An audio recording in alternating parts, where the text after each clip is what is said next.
Je m'appelle Joséphine Gaume, j'ai 33 ans et je dirige Tech Fujis, qui vient accompagner les personnes réfugiées, déplacées dans le monde, dans leur inclusion professionnelle.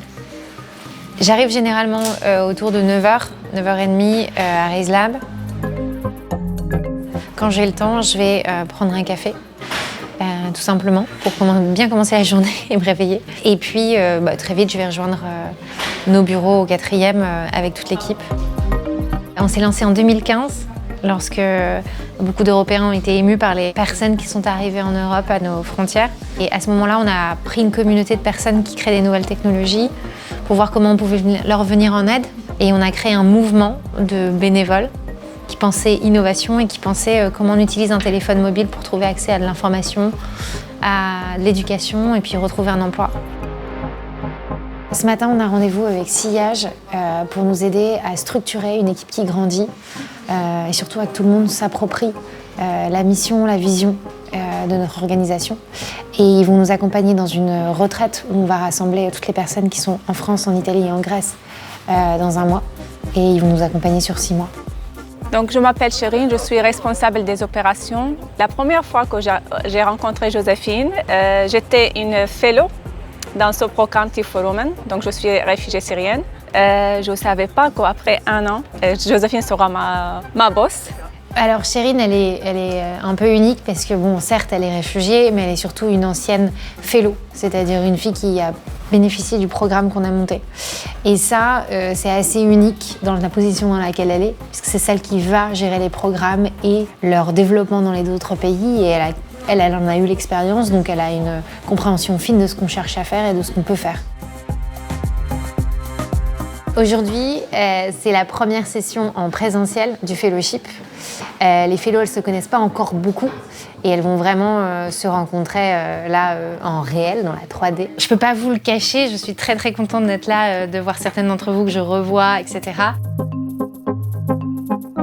On va avoir une session sur comment établir une relation de confiance avec leurs mentors, formateurs et tous les bénévoles qui vont les accompagner dans les 6 prochains mois.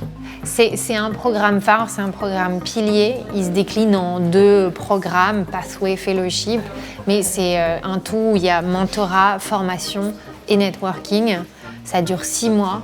Et le but, l'objectif de ce programme, c'est la réinsertion professionnelle.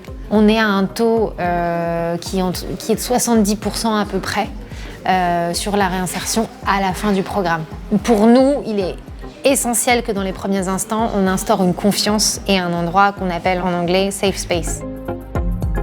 Je m'appelle Bonnie Agambo, j'ai 40 ans. Je suis en France depuis 2014 et j'étais au départ demandée d'asile et je suis chez Tech Fujis pour faire une formation en numérique. J'ai déjà fait le Pathway, le premier programme, et ça m'a beaucoup plu. Et du coup, j'ai dit je veux bien continuer à me former.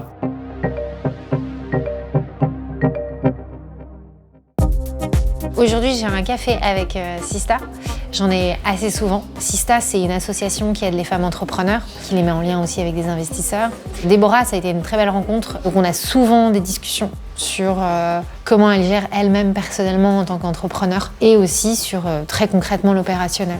Comme toutes les associations aujourd'hui qui marchent comme les nôtres, on a beaucoup de gens qui veulent devenir bénévoles. Et on ne peut pas absorber autant de bénévoles, parce qu'un bénévole, il faut le cadrer, c'est un vrai boulot. Il y a une arcade solidaire à Raise Lab, qui est en bas, où quand on a une petite pause déj pour le dessert ou pour la pause café, on aime jouer. Et en gros, on peut faire une petite contribution à Tech Fujis tout en jouant et en s'amusant. Ah ouais, donc du coup, il y a plusieurs montants. Ouais, qui correspondent à des choses qu'on fait dans l'association. Okay. On voudrait vraiment faire un événement, je pense, plutôt autour de fin novembre, autour d'un jeu un peu en interne pour que les résidents sachent vraiment qui vous êtes. Joséphine, c'est quelqu'un qui a vraiment un enthousiasme communicatif et donc elle croit vraiment profondément à la cause qu'elle sert.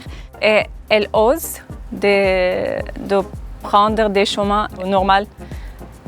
Pour moi aussi, quand elle m'a embauchée, c'est un risque qu'elle a pris. Je pense que je suis quelqu'un qui préfère le geste à la parole, beaucoup. Donc j'essaye de montrer l'exemple. Je finis souvent ma journée avec quelque chose qui va me déconnecter. Soit du sport, soit cinéma, soit un comedy club ou avec des amis qui sont complètement déconnectés de mon univers, parce qu'il faut une vie à côté. Il ne faut pas faire toute sa vie autour de son travail. Je trouve que c'est très important de se déconnecter de son travail, même s'il me prend aux tripes et je l'adore.